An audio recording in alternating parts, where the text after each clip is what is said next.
So, unahin ko na ito guys, ito yung swerte, swerte sa pera, mga kapiksi 'no. This is more money, naa-attract niyo ito guys 'no, parang, ito maaaring ito yung maging sagot niyo sa financial constraints kasi yung iba sa inyo may mga financial problems nga 'no, pero huwag kayong mag-alala guys kasi suswertehin din kayo sa, pera. Nahahatak, I'm sensing na nahahatak niyo 'to o nahahatak. Na-attract niyo papalapit sa inyo mga kapiksi. So, mag-avail na kayo nitong money shaker jar guys para mahatak niyo 'tong mga swerte na 'to.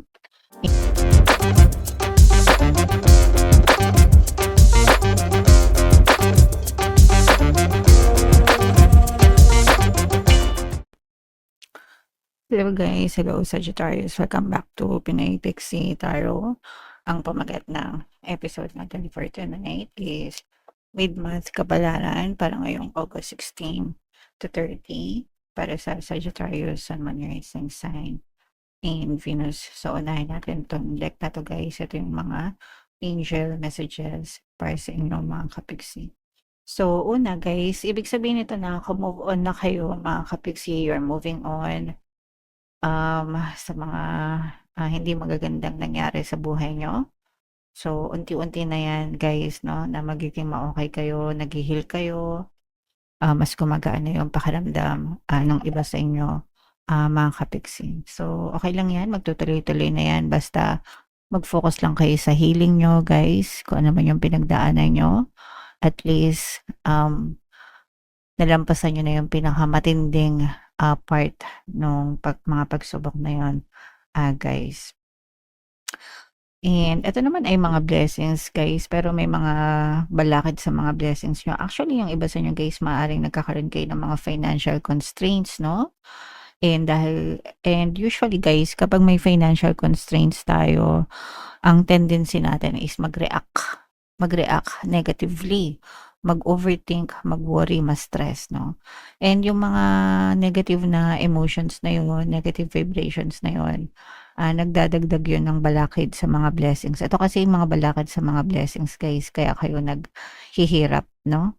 And the more na naghihirap or the more na nagkakaroon ng money problems, the more na nai-stress, the more din na nabablock yung pagpasok ng mga blessings. Kaya ang pinaka number 1 na kailangan niyong gawin is kumalma, mga kapiksi, no? Kumalma, and imbis na mag-focus sa problema, mag-focus sa mga solusyon. You will find ways, you can find ways, and you will find ways para makarecover dito as long as magsisikap kayo, mga kapiksi. Okay? Alright. So, yeah, yan yung mga nakita natin na um, angel messages sa inyo guys. Comment down below. Ibabangga natin dito yan guys, no? Kung meron kayong mga money problems and kung ano yung mga balakid sa blessings nyo, mga kapiksi. So, ito naman ay sa love. Tingnan naman natin yung mga love energy surrounding your love situation guys. Kung ano lang yung makaresonate sa inyo, take that message guys. So, ilatag muna natin na mabuti mga kapiksi. Yeah. So, this is healing guys, no? So, yung reason guys kung bakit nakaka-move on na kayo is because nakakumpleto na yung healing process or malapit na makumpleto yung healing process guys, no? Sa relationship, magaan lang, mas nagiging ma-okay na kayo guys, no? Nagkakaroon ng maturity, nag-grow as a person. Kung kayo ay in a relationship, pwedeng naghihilom yung relasyon nyo, nagkakaroon ng reconciliation, forgiveness, guys, o kaya naman you are healing together with your person. Nag-evolve yung relationship nyo for the better din, mga kapiksi, okay? And kung kayo naman ay single guys, ibig sabihin naghihilom na yung mga sugat nyo sa mga past relationship nyo and mas nagiging okay kayo, nagiging better version kayo ng sarili nyo guys. And ito naman, para sa mga single guys, somebody is interested sa inyo, nagkakaroon ng pwedeng nagiging ano kayo, situationship guys, so, o kaya naman friends, nagiging mas close friends, ganyan. And pero nagkakaroon ng parang nade-develop yung mga feelings sa isa't isa, more than friends, Sagittarius. Okay? Right. So, comment down below, Sagittarius, if naka-resonate kayo dyan. So, shuffle natin to guys. Hanapin natin yung energy ng Sagittarius. Habang sinashuffle ko to, panoorin nyo muna yung video natin regarding sa atin. Paano mag-manifest ng abundance video course. Kapiksi, sawa ka na ba sa mga struggles at hirap sa buhay mo? Masipag ka ba at masikap sa buhay ngunit hindi ka pa rin umaasenso? Ilang beses ka na bang nag-attempt mag-negosyo at mag-invest pero palagi ka pa rin nalulugi? Sa pagkakataon na ito ay maaaring may subconscious beliefs ka na nagiging balakid sa iyong pag-unlad at pagyaman. Introducing, paano mag-manifest ng abundance video course. Dito ay matututunan mong ma-overcome ang mga balakid mo para tuluyan ka ng umunlad, umasenso, sumagana, maging matagumpay, successful at maswerte sa iyong kabuhayan, pera, trabaho, negosyo, salapi at kaperahan ng bonggang-bongga. Dali, mag-send na ng email sa pinoypixie@gmail.com at simulan na ang iyong pagyaman ngayon.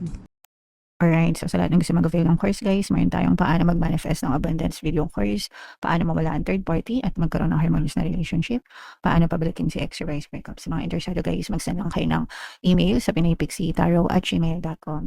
And sa mga naghahanap ng pampaswerte guys, no, mayroon tayong money shaker jars. Ito super effective na pampaswerte na ito mga kapixie.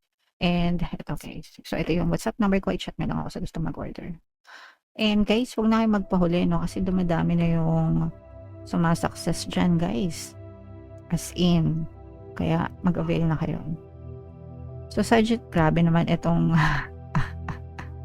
walang tapon guys, no, this is a very very positive set of energy. Sagittarius kaya represent ng Queen of Wands sa ating spread mga kapigsi. So unahin ko na ito guys, ito ay swerte sa pera, mga kapigsi, no. This is more money, na-attract nyo ito guys, no, parang ito maaaring ito yung maging sagot nyo sa financial constraints kasi yung iba sa inyo may mga financial problems nga, no? Pero wag kayong mag-alala guys kasi suswertehin din kayo sa pera. Nahahatak, I'm sensing na nahahatak nyo to, o nahahatak. Na-attract nyo papalapit sa inyo mga kapiksi. So mag-avail na kayo nitong money shaker jar guys para mahatak nyo itong mga swerte na to. And palagi lang kayo mag-affirm guys, no, money come to me, palagi ako may pera, palagi ako nagkakapera, I'm the king of abundance, I'm the queen of abundance, swerte ako sa lahat ng aspeto ng buhay ko. At saka yung iba sa inyo guys, may tulong na dadating, no, kaya parang feeling nyo talaga suswertehin kayo kasi merong mga unexpected help, no, may tulong na magsasalba sa inyo. Pag sinabing magsasalba, magsisave sa inyo, dahil din yan sa ano nyo guys, sa good karma nyo mga kapiksi. Kapag mabait talaga kayo guys, marami kayong tinanim na good karma, no, mga mabubuting intention, talagang yung balik ng swerte, yung balik ng biyaya sa inyo, when you least expect it, no, dadating at dadating talaga yung mga tulong guys, kasi hindi kayo papabayaan ni universe. The universe will always give you what you deserve in life guys, okay? So mag-focus lang kayo dito guys kasi talagang swerte kayo sa pera. Swerte din kayo sa pag-ibig mga kapiksi. For some of you, maaaring may magbalik from your past guys, no? Reconciliation for some. Pag sinabing reconciliation, magkakabate.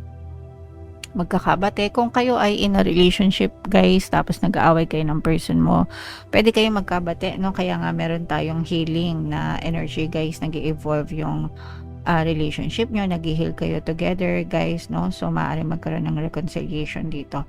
Yung iba naman guys, maaaring may magbalik, and kapag nagbalik itong person na to, hihingi ng tawad and maaaring i-win over ka niya ulit, no? Ibig sabihin, gusto niya talaga, meron siya intention na bumalik sa buhay mo bilang jowa. So depende na lang yun sa inyo guys kung tatanggapin nyo o hindi. Kung gusto niya sumakit ulit ulo nyo, bala kayo, malalaki na kayo mga kapiksi, okay? Alright, and ito guys, may mga maa-achieve kayo ng mga goals sa tulong ng mga kaibigan nyo or sa tulong ng mga taong sumusuporta sa inyo mga kapiksi, no? So kunwari, nagko-content creation ka, no? So susuportahan ka ng community mo, ng mga followers mo para mag-boom yung channel mo or yung page mo guys, or whatever, kung kahit nasa anong platform kayo. Pero may ibig sabihin nito, makaka-achieve kayo ng success dahil sa tulong ng ibang tao, hindi lang dahil sa sarili mo. Syempre ikaw yung accountable doon dahil sa effort mo, dahil sa sipag mo, pero malaking contribution nun, half nun success mo is galing sa mga taong sumusuporta sa inyo. So you should be grateful for these people na talagang tinutulungan kayo Sagittarius, okay? So, i-mind-mind nyo na 'tong mga swerte na 'to, guys. Swerte sa pera, swerte sa pag-ibig, swerte sa mga tulong ng ibang tao, guys, 'no? Ayan, 'no, sobrang ganda talaga, mga ka-Pixie.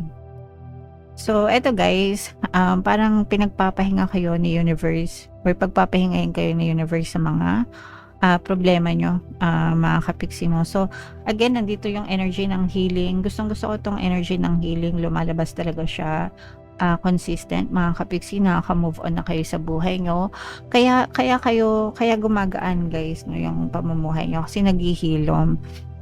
Ito yung unti-unting mawawala yung mga balakid, guys, 'no, kasi nga 'di ba sabi ko sa inyo, maaaring may mga balakid, 'no, sa inyo, sa inyong buhay, guys, pero unti-unting mawawala 'yan kasi nga pumapasok na yung swerte sa inyo dahil nga sa unti-unti na rin kayong naghihilom. So, kung hindi pa kayo completely na naghi-heal or completely healed, focus on your healing, mga ka-Pixie, 'no, para talagang gumaan yung pasok ng swerte and mawala yung mga balakid sa pagpasok ng blessings sa inyo.